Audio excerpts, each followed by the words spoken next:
E aí o Cruzeiro é duplamente prejudicado, porque ele teve um torcedor assassinado num crime que aconteceu na rodovia Fernão Dias, interior de São Paulo, e por causa daquele crime, na prática, ele não vai poder ter torcida no próprio jogo. É um negócio muito louco, é uma excrescência, é um vexame. É indefensável em qualquer ponto de vista. Mas tem alguns bastidores que ajudam a explicar como chegamos a essa situação. E por que a CBF tomou essa medida tão drástica e tão feia. Acho que nem a CBF deve estar satisfeita com isso, né? Porque é horroroso você ter um jogo desse tamanho, qualquer jogo, mas um jogo desse tamanho, com portões fechados. Então vamos relembrar. Acontece um acidente, acontece um crime na rodovia Fernão Dias, num dia em que Palmeiras e Cruzeiro sequer se enfrentavam. O Cruzeiro estava jogando em Curitiba, o Palmeiras tinha jogado em São Paulo. E aí a torcida organizada do Palmeiras é acusada, o inquérito ainda está em andamento, de ter promovido a emboscada que levou à morte de um torcedor do Cruzeiro e mais de 20 feridos, que teria sido uma revanche de algo que já lá no passado havia sido feito pela organizada do Cruzeiro, e aí praticaram aqui. Hoje, inclusive, prenderam gente em São Paulo, que no meu entendimento é o único meio de combater isso. Prender os criminosos e não punir o clube. Porque gente morre por futebol aqui no Brasil, infelizmente. Morre no Rio, morre em Minas, morre na Bahia, morre em todo lugar, infelizmente. Existe guerra de torcidas, existe morte por causa de futebol. Só que essa morte aconteceu a quilômetros do estádio, num dia que nem havia jogo entre as duas equipes. Que sentido faz punir o clube por causa disso? Se é no estádio, eu sou a favor das medidas mais radicais possíveis. O clube é o responsável pela segurança no estádio. Se é no estádio, que se puna o clube de forma exemplar. Mas foi na estrada. E no meu entendimento, as autoridades de Minas Gerais, que já estão loucas para a torcida única, não é de hoje, aliás, no Brasil inteiro, né? Se deixar, é o sonho das autoridades aqui no Brasil, torcida única. Porque já tem em São Paulo, já tem em Minas Gerais, em acordo celebrado para o Cruzeiro e Galo, já tem na Bahia, todos os Bavis esse ano foi com torcida única. Todos. No Barradão, na Fonte Nova, só torcida única. Em Goiás também tem torcida única. Então, se deixar, como as autoridades são incompetentes para garantir a segurança das pessoas, não só no futebol, mas como um todo, se deixar, elas vão sempre pelo caminho que elas acham mais fácil. Torcida única. Né? Para eles é o jeito de resolver. Só que não vai resolver crime em rodovia. Torcida única no estádio não vai impedir que torcidas se matem na rodovia, que é o crime que está em questão. Então, beleza. Torcida única, recomendou o Ministério Público e a tese foi abraçada pelo governo de Minas, determinaram. A CBF respondeu, torcida única não dá. Idoneidade do campeonato, isonomia do campeonato, não dá. E aí, diante do impasse, a CBF manteve a sua posição. O governo de Minas tenta, na justiça, uma decisão de última hora. Digamos que ele consiga uma liminar, hoje, nesse momento. Ela pode ser derrubada também a qualquer momento. O Palmeiras pode entrar na justiça para derrubar a liminar, porque pelo estatuto do torcedor, ingressos têm que ser vendidos com até 72 horas antes do jogo. Não dá mais tempo de vender ingresso pelo estatuto do torcedor. E aí temos essa excrescência que eu interpreto da seguinte forma. Insisto, a decisão é horrível, é péssima, é um vexame. Apenas estou relatando como eu interpreto. É a CBF avisando as autoridades, olha, vocês querem realmente se meter aqui no campeonato de uma entidade privada, disputada por clubes que são entidades privadas? É isso que vocês querem? Então eu vou fechar o portão. Não estou dizendo que é bonito, repito, acho que é um vexame esse jogo ser disputado com torcida única, mas é a minha interpretação da medida da CBF. Já aconteceu outras vezes, por exemplo, em Santa Catarina. Por incrível que pareça, tem uma rivalidade das organizadas de Figueirense e Paysandu. Então já houve um jogo de Figueirense e Paysandu que o Ministério Público de Santa Catarina pediu torcida única. A CBF não acatou. Então assim, a CBF está meio que dando um recado, insisto, feio, né? Porque vai ser horroroso. Não se metam no campeonato. E aí eu fiquei pensando, cara, no risco que a gente corre. Se promotores do Brasil inteiro resolverem decidir quem é que pode assistir aos jogos, vamos dar um exemplo aqui, porque hoje os mineiros estão prejudicados. Digamos que amanhã tenha um Flamengo e Galo, importantíssimo, valendo coisa grande no Campeonato Brasileiro. E aí um promotor do Rio, que pode até estar mal intencionado, está com intenções clubísticas, decide o seguinte, olha, depois que aconteceu na Arena MRV, aqueles incidentes da final da Copa do Brasil, não dá para a torcida do Galo vir aqui para o Maracanã. Torcida única no Maracanã. torcedor do Atlético não pode mais frequentar o Maracanã. E aí, digamos que um promotor do Rio Grande do Sul decida que torcedor do Botafogo não pode ir ao jogo amanhã. Torcida única, só o Inter pode. Vocês estão entendendo onde eu quero chegar? A gente está correndo um risco de ter uma interferência política mesmo, de autoridades de fora do futebol, querendo decidir que torcida pode ir e que torcida não pode ir. Quando a função da autoridade é garantir a segurança das pessoas que querem ir ao jogo e não impedir que pessoas estejam no estádio. Essa é a minha visão, pelo menos. Então está todo mundo errado nessa história. E a maior vítima de tudo isso é o futebol brasileiro, que vai ver o Mineirão vazio para um jogo tão importante, no qual poderia até ser o jogo do título. Porque se o Palmeiras tivesse vencido o Botafogo na semana passada, esse poderia ser o jogo do título, sem uma alma viva na arquibancada para assistir. Então a gente vai assistir amanhã a um episódio triste, historicamente lamentável, de um jogo desse tamanho com portões fechados. Eu acho que há um desconhecimento muito grande, né? Esses promotores, e aí não é uma crítica individualizada, até porque isso já aconteceu várias vezes, sobre o que são as torcidas organizadas, né? O ambiente, o universo delas. E passou da hora de quem cuida da segurança pública no Brasil, nos estados e também na federação como um todo, entender esse processo. O que é que leva a alguns torcedores se reunirem de forma organizada ou não e fazerem uma emboscada para a torcida A ou B. Isso já aconteceu de várias formas, do mesmo jeito que o torcedor do Cruzeiro foi morto agora. O presidente da Mancha Verde também foi agredido e só não foi morto porque os caras não quiseram matar naquela emboscada que a torcida do Cruzeiro fez também. Então, assim, fatos desse tipo a gente tem ano após ano no Brasil, basicamente todo mês tem isso. E como você lembrou, nem sempre acontece, essas coisas acontecem em dias de jogo, né? Não era um Cruzeiro e Palmeiras. Aqui no Rio a gente tem um exemplo disso, né? Clássico, as duas torcidas vão no Maracanã. Cara, o Maracanã fica na zona norte do Rio de Janeiro. Se você for à zona oeste do Rio de Janeiro, você vai ver mais briga do que na zona norte, dependendo do lugar. Você passa na Avenida Brasil, que é uma via que corta o Rio de Janeiro inteiro, você vai ver briga. Só passar na Avenida Brasil ali, o jogo é 4 horas, passaria entre 1h da tarde, meio-dia, você vai ver alguma briga na Avenida Brasil, que é quilômetros de distância do Maracanã. Então, essas pessoas se agridem, esses grupos se agridem porque eles gostam disso, né? Eles vivem disso e é algo que está no mundo inteiro, não é só no Brasil. Passou da hora, né, de uma força-tarefa estadual, e aí eu falo não só de CBF, porque não é um problema dela, né, cuidar da segurança pública, mas ela também é bem interessada nessa questão, porque é o órgão que organiza o futebol no Brasil, de uma força-tarefa junto a cada estado e também a federação, ao Ministério mesmo de Justiça do Brasil, para que se crie um pacote de leis, alguma coisa diferente na legislação, que tanto puna de uma forma severa quem se envolver nesses atos, quanto você tenha também artifícios para impedir esse tipo de aberração que a gente pode ver no Palmeiras e Cruzeiro, muito provavelmente vai ver, e já viu também. Eu lembro em 2019, 36ª rodada, se não estou enganado, do Campeonato Brasileiro, Flamengo e Palmeiras jogaram no Allianz Parque, só com torcida do Palmeiras. O Flamengo venceu o jogo por 3-1. Na época, se existia ali um temor de que a torcida do Flamengo fosse com muita força ao Allianz e aí pudesse causar, porque existe uma rivalidade de muitos anos das torcidas organizadas de Flamengo e Palmeiras.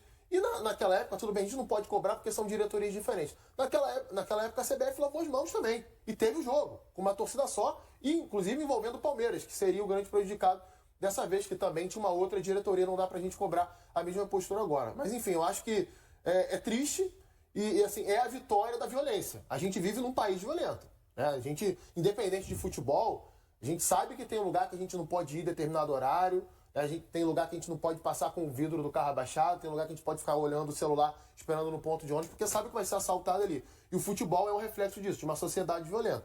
Passou da hora das pessoas se unirem, né, de quem é competente de fato, querer mudar a situação, não só aparecer em cima de casos como esse. Quando eu digo que o sonho das autoridades é torcida única no Brasil inteiro, que é ficar supostamente mais fácil para eles, né? Ou pelo menos eles lavariam as mãos, olha a quantidade de notícia que já saiu nos últimos anos de Ministério Público pedindo torcida única em jogos de futebol. Quando eu falei que era no Brasil inteiro, eu não estava exagerando. Vamos pôr na tela, por favor.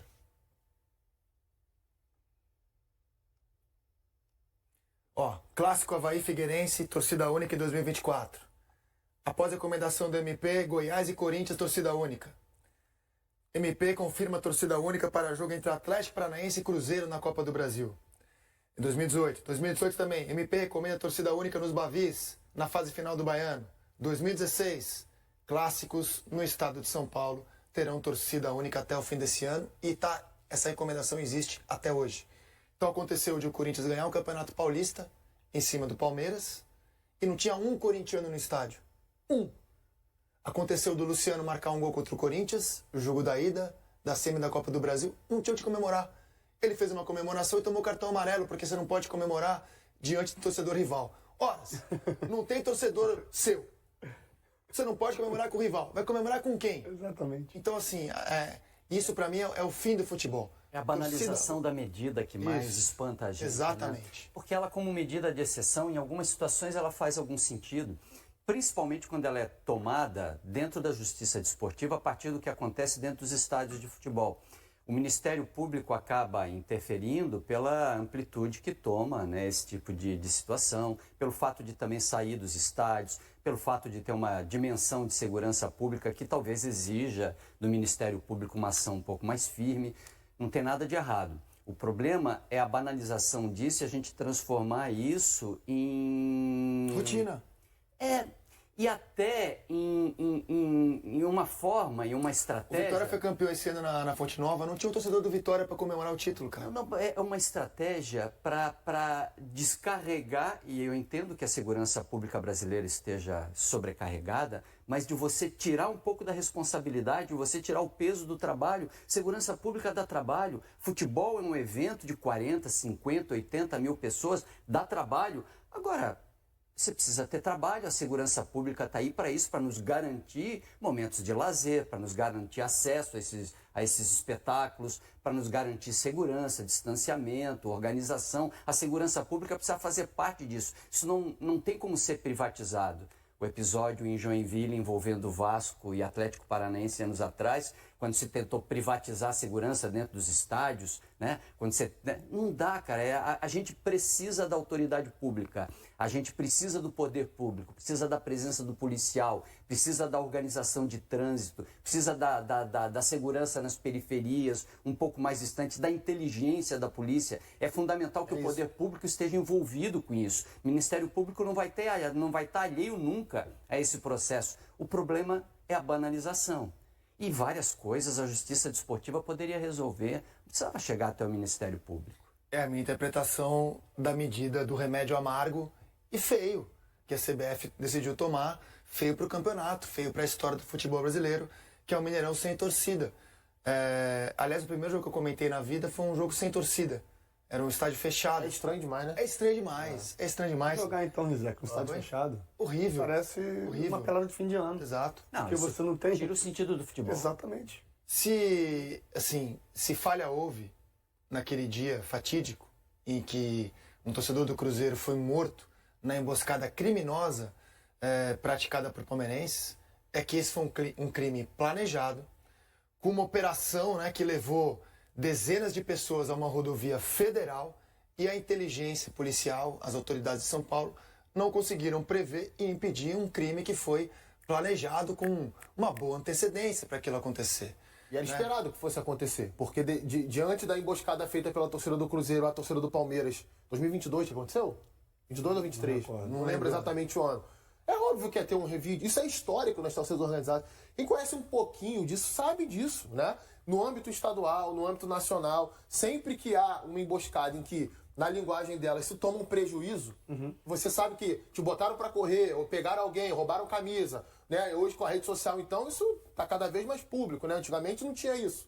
Ficava só no boca a boca ali. Ah, teve um Flamengo e Vasco. Ó, a torcida jovem do Flamengo botou a força pra correr, a força botou a raça pra correr. Sempre tinha isso aqui no Rio de Janeiro. E não vai acabar. Não vai acabar. É vingança atrás de vingança. Exatamente. Não vai acabar. Porque a acabar. violência na sociedade não vai acabar. Porque por isso a gente tem essa estrutura de segurança pública.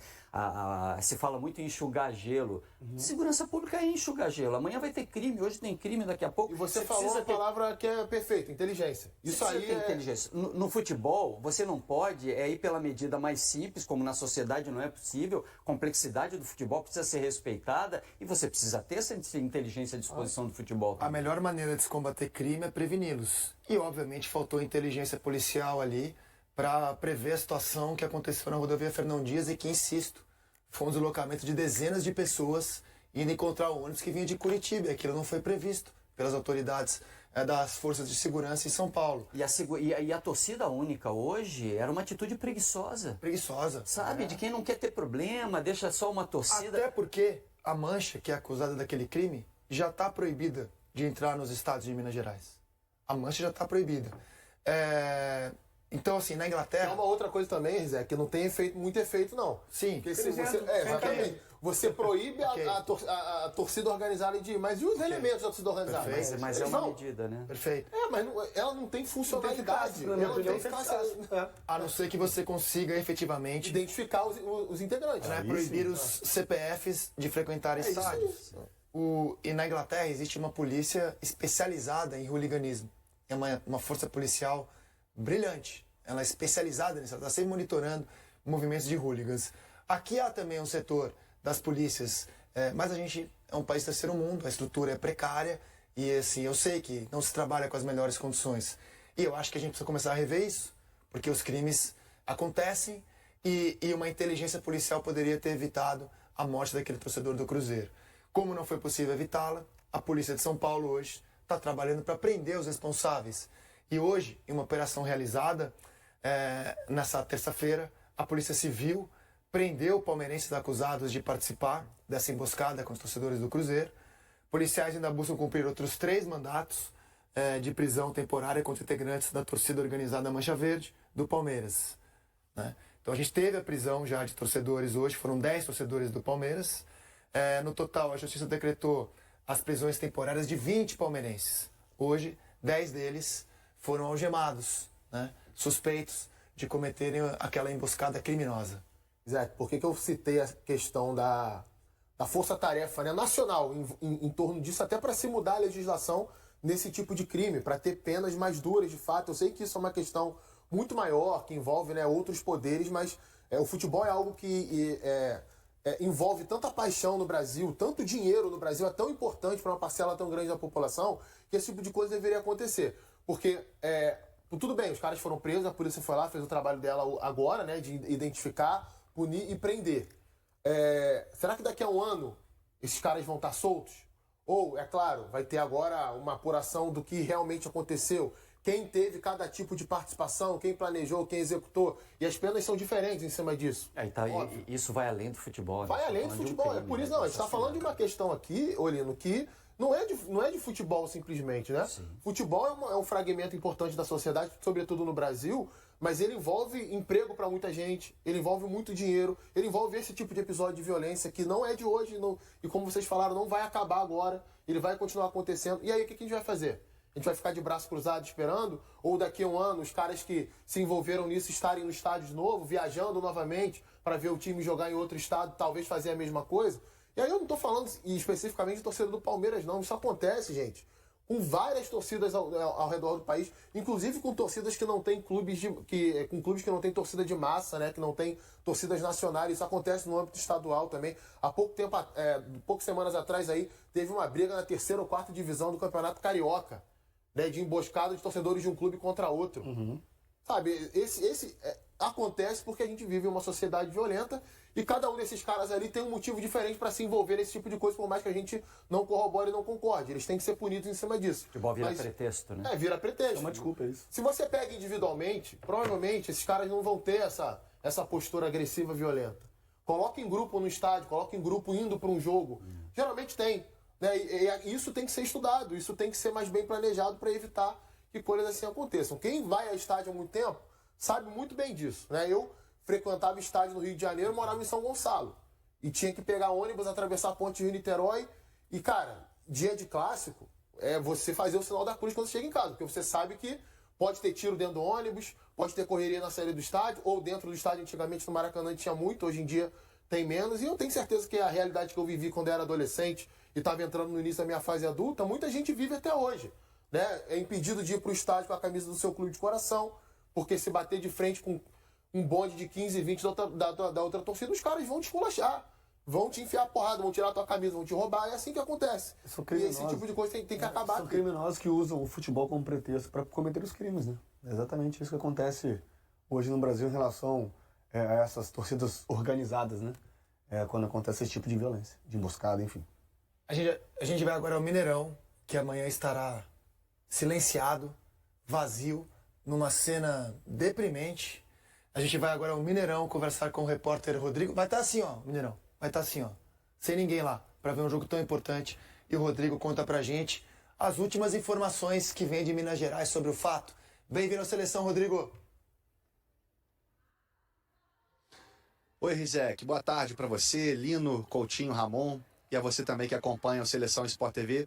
É isso, amigo. Arquibancadas vazias que estão agora estarão assim também na partida de amanhã. Essa é a posição de momento. A gente lembra que depois da confusão, vocês estavam falando lá entre as torcidas no estado de São Paulo, o Ministério Público de Minas pediu banimento das organizadas do Palmeiras aqui de jogos em Minas Gerais. E depois disso, o governo do estado de Minas Gerais alegou que não garantiria a segurança da partida de amanhã com as duas torcidas. Avisou a CBF, que preferiu então que o jogo fosse disputado com portões fechados, sem a presença da torcida, justamente para não ferir a isonomia da competição, como eles dizem que seria o caso de ter só a torcida do Cruzeiro. O governo do estado de Minas acionou a Justiça Comum, inclusive, para tentar reverter essa situação e para que o Cruzeiro tenha sua torcida aqui no estádio. Hoje pela manhã, a 11ª Vara Civil aqui da comarca de Belo Horizonte disse que não tem competência para julgar o caso, que não depende dela. A posição voltou para o governo, que acionou uma outra vara da Justiça Comum aqui de Belo Horizonte, e essa é a posição de momento. Estamos aguardando esse retorno. A gente lembra também que a Polícia Militar aqui de Minas Gerais não se posicionou, não se manifestou. Em outras situações que ela foi questionada sobre segurança, nunca se opôs. Por exemplo, quando teve jogo de Cruzeiro e Atlético ao mesmo tempo nos dois estádios em BH, a polícia falou que era possível. Jogos aqui de torcida dividida no Mineirão, a Polícia Militar também falou que era possível. Dessa vez, ela não se manifestou sobre essa situação.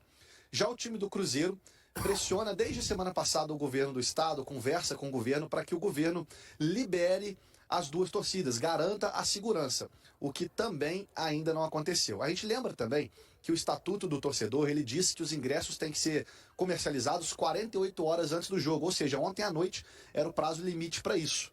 Já passamos desse prazo, mas como é uma questão que envolve a justiça, isso acabaria sendo deixado de lado e uma comercialização de última hora poderia acontecer.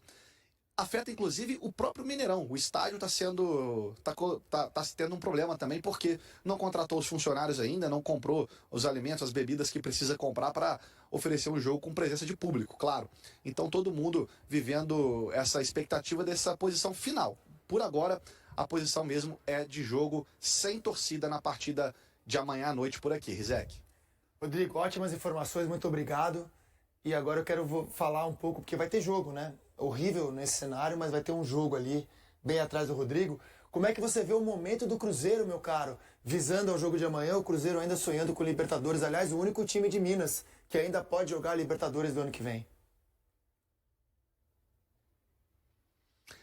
A derrota do Atlético Mineiro para o Botafogo na Libertadores acabou ajudando o Cruzeiro nisso, né? Porque abriu a 8ª vaga no Campeonato Brasileiro e o Cruzeiro briga com o Corinthians e o Bahia nessas últimas 2 rodadas. A gente lembra que o Fernando Diniz, por enquanto, só venceu 2 vezes com o Cruzeiro. Uma na Sul-Americana contra o Lanús e uma apenas no Brasileirão contra o Criciúma. Precisaria mudar isso nessas próximas 2 partidas, vencer pelo menos uma delas, de repente conquistar 4 pontos, seria uma conta que o Cruzeiro conseguiria essa vaga, mas teria que voltar a vencer o Fernando Diniz, e ele está cheio de problemas para esse jogo. Começando pelos suspensos, né? O Barreal e o Lucas Romero, que vinham sendo titulares das últimas partidas, não participam do jogo amanhã. No lugar do Barreal deve entrar o Ramiro, que jogou contra o Bragantino, entrou e fez o gol do empate, inclusive. E no lugar do Lucas Romero, pode ser que entre o Wallace, que foi muito criticado pela torcida na final da Sul-Americana. O Wallace ficou de fora do jogo contra o Bragantino por desgaste muscular. Então ainda tem que avaliar se ele tem condição ou se teria que ser uma terceira opção para a posição. O meio-campo ainda deve ter, além do Wallace e do Ramiro, o Lucas Silva, o Matheus Pereira. Na frente, Gabriel Veron, outra dúvida, contra o Bragantino também ficou fora por desgaste muscular. O ataque foi formado pelo Lautaro Dias com o Matheus Vital, aproximando provavelmente o Fernando Diniz tendo que repetir. Lembrando que ele já não tem o Caio Jorge, que teve uma lesão muscular na coxa, e o Matheus Henrique, que fraturou uma costela depois da partida contra o Racing. Os dois não jogam mais nessa temporada, nenhum dos últimos 2 jogos. Então o Diniz tem um desafio de pegar o vice-líder do campeonato, de voltar a vencer pelo Cruzeiro, especialmente no Campeonato Brasileiro, e ainda de passar por cima de todos esses desfalques. A situação não é nada fácil pro Diniz, além de não ter o torcedor, né? Grande abraço, meu amigo, e até a próxima aqui no Seleção. Que momento do Cruzeiro, cara. Só uma vitória nos últimos 11 jogos. Só 3 vitórias em todo o retorno. Não está desempenhando o que fez ele chegar até a final da Sul-Americana. É um Cruzeiro que tem algumas eficiências, assim, não consegue... Olha que já chegou daquele jeito também, hein? Sim, exato. Já chegou daquele jeito. Chegando como... Não foi melhor que o Lanús na semifinal, se você somar os dois Exatamente. jogos, esperou o Lanús. E um primeiro tempo péssimo do Cruzeiro na final, assim. O Wallace foi muito criticado por isso também, né? Muita displicência, muita falta de leitura mesmo, assim, de jogo, né? Eu acho que o Diniz precisa procurar um pouco mais de alternativas para sair dessa mesmice desse jogo dele que está ficando, na minha opinião, muito fácil de você marcar. O problema do Cruzeiro é que o time não joga, cara. O Diniz não conseguiu transferir nem aquilo que era comum a ele. Assim, não, a mesmice do Diniz está acabando. Se fosse a mesmice do Diniz, acho que estava dando resultado. Mas nem a mesmice ele está conseguindo chegar, né? Ele não tem os processos Diniz dentro de campo. Né, das saídas apoiadas, dos momentos de acúmulo de jogadores em setores do campo, da aproximação para os toques curtos, da dinâmica de inversões que ele tinha de vez em quando no Fluminense, a gente via isso como virtude, do fato de atrair adversário e conseguir usar espaço quando necessário. O Fluminense evoluiu no jogo dele com o Diniz, ao ponto de ser campeão da América, mas o Cruzeiro não dá sequer os primeiros passos, cara. Você não vê nem fragmentos de Diniz. Às vezes não tem essa questão dessa inversão, né? No jogo esse contra o Grêmio, principalmente, o Marlon invertendo muita bola pro Willian, o Willian dando essa profundidade ali pelo lado direito. O Cruzeiro teve alguns lápis, assim, de conseguir tentar fazer essa saída um pouco mais apoiada. Jogou o Romero com o Lucas Silva logo após a final, né? O Diniz não colocou o Wallace para jogar.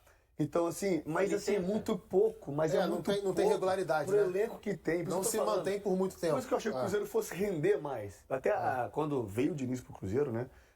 Eu até entendo a decisão do Pedrinho de tirar o Seabra, que não era o técnico dele. Ele queria, na minha opinião, um técnico mais de grife. Por isso foi buscar logo o Diniz. E também para tirá-lo do mercado e conseguir ter um bom treinador. Mas ele não sei se fisicamente também o Cruzeiro parece que o Grêmio foi melhor que o Cruzeiro na reta final do primeiro tempo. Mas acho que a parte física também, envolveu o mental também naquele jogo. De que a missão do Botafogo é mais difícil que a missão do Palmeiras. Tem outro dado em cima disso. O Inter não perdeu em casa com o Roger ainda. A última derrota do Inter em casa foi pro Juventude, que era treinado pelo Roger, na Copa do Brasil. E o Cruzeiro... Foi o Vasco, se eu não me engano. No primeiro turno. Isso, lá no início. Exato. E o Cruzeiro venceu 1 de 7 jogos como mandante com o Diniz. 1 de 7 como mandante. É muito pouco, né? E Botafogo e Palmeiras têm as 2 melhores campanhas como visitante, né, no campeonato. E ainda sem torcida. Embora a torcida também já esteja muito irritada com o Cruzeiro, né? Ontem comentei qual é o lado do Palmeiras nessa história. O Palmeiras, obviamente, acata e fica satisfeito com a decisão da CBF. Para ele, Palmeiras é melhor esportivamente jogar sem torcida. O Palmeiras chegou a sugerir que se jogasse em outro estado. Não, então vamos jogar em outro estado onde possa, porque é uma decisão do governo de Minas.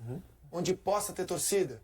Teve alguma ação do Palmeiras em direção à CBF? Não, o Palmeiras apenas sinalizou para a CBF, por que então não faz em outro estado? Isso o Palmeiras fez. Para que possam ter as 2 torcidas. Mas, enfim, acabou chegando a essa situação a qual o Palmeiras não pediu, mas acata, por razões óbvias. Né? Então tá bom. O Palmeiras é melhor, é cômodo. Para o Palmeiras é cômodo acatar isso, inclusive.